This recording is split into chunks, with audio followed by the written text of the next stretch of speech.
نحمده ونصلي ونسلم على رسوله الكريم أما بعد فأعوذ بالله من الشيطان الرجيم بسم الله الرحمن الرحيم قال الله تبارك في شأن حبيبه إن الله وملائكته يصلون على النبي يا أيها الذين آمنوا صلوا عليه وسلموا تسليما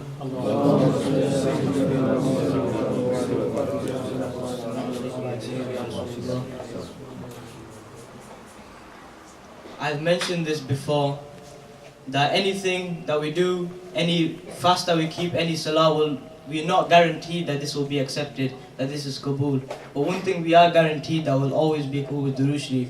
So when we read Durood Sharif, we read Durood Sharif from the heart. So one more time, please.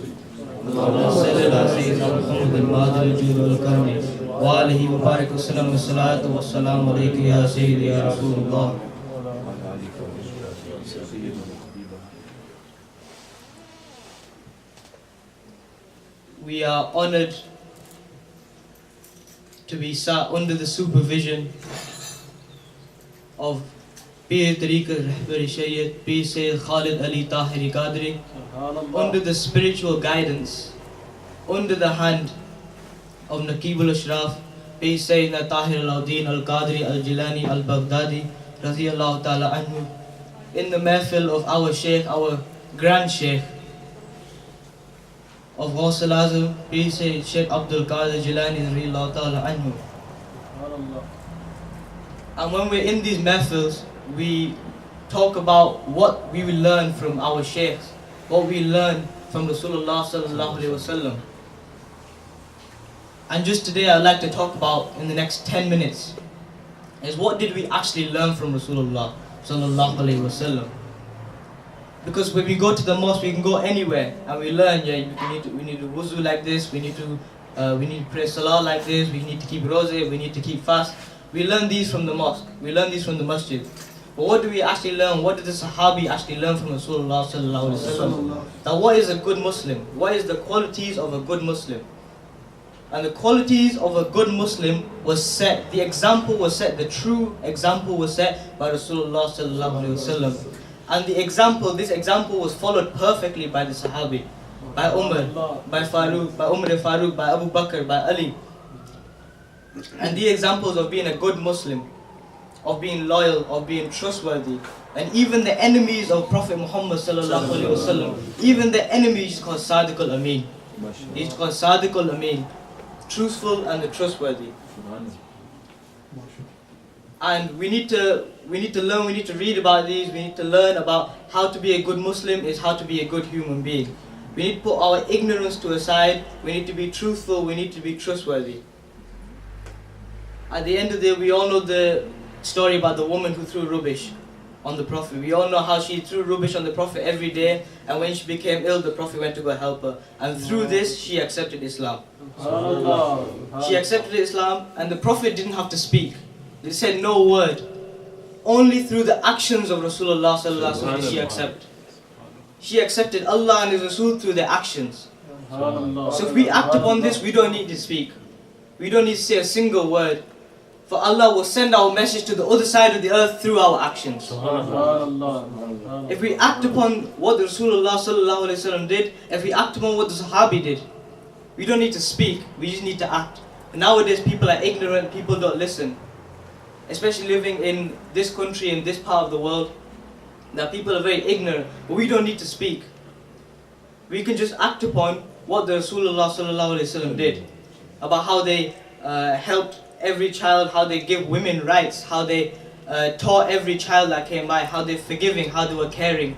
This is what's important. Because until you cannot become a good Muslim until you are a good human being. You cannot be a good Muslim until you are a good human being. And this is the main thing that Rasulullah sallallahu alaihi wasallam taught us. One day the dead body of a Yehudi was being passed by. Rasulullah stood up.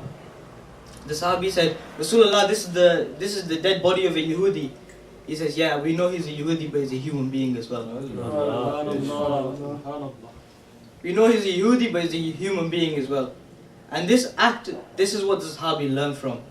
This is what they adopted. They didn't have to speak, they didn't have to do nothing. They just did this act and this is what they act upon. So Allah does not need our namaz, Allah does not need our fast, Allah does not need our hajj. Until the day we realize that we need to be good to the people of Allah. And this starts from following Rasulullah. This starts from following the Sahabi. This starts from following the Ahlul Bayt.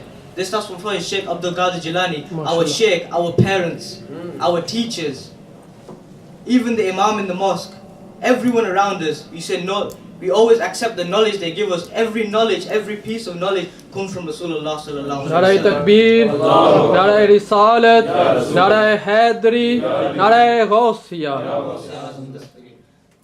And we need to be truthful. The main thing about the truth is that the truth is the reason why the Sahabi accepted Islam. The truth is the reason why the Sahabi accepted Islam.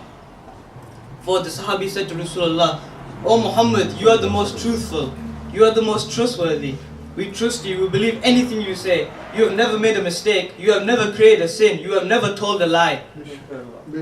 You have never ever told a lie. For as long as you've been here, as long as we know you, you never told a lie." Rasulullah sallallahu alaihi wasallam said, "Okay, I am Prophet Muhammad, and La ilaha illallah Muhammadur Rasulullah. There's only one God, and I am the last messenger of God. Do you believe me?" They say, "Yeah, we believe you." Why? Because they never told a lie. And this is what we need to do. We need to tell the truth. We need to not be ignorant. For as everyone, it is natural for a human being to judge someone.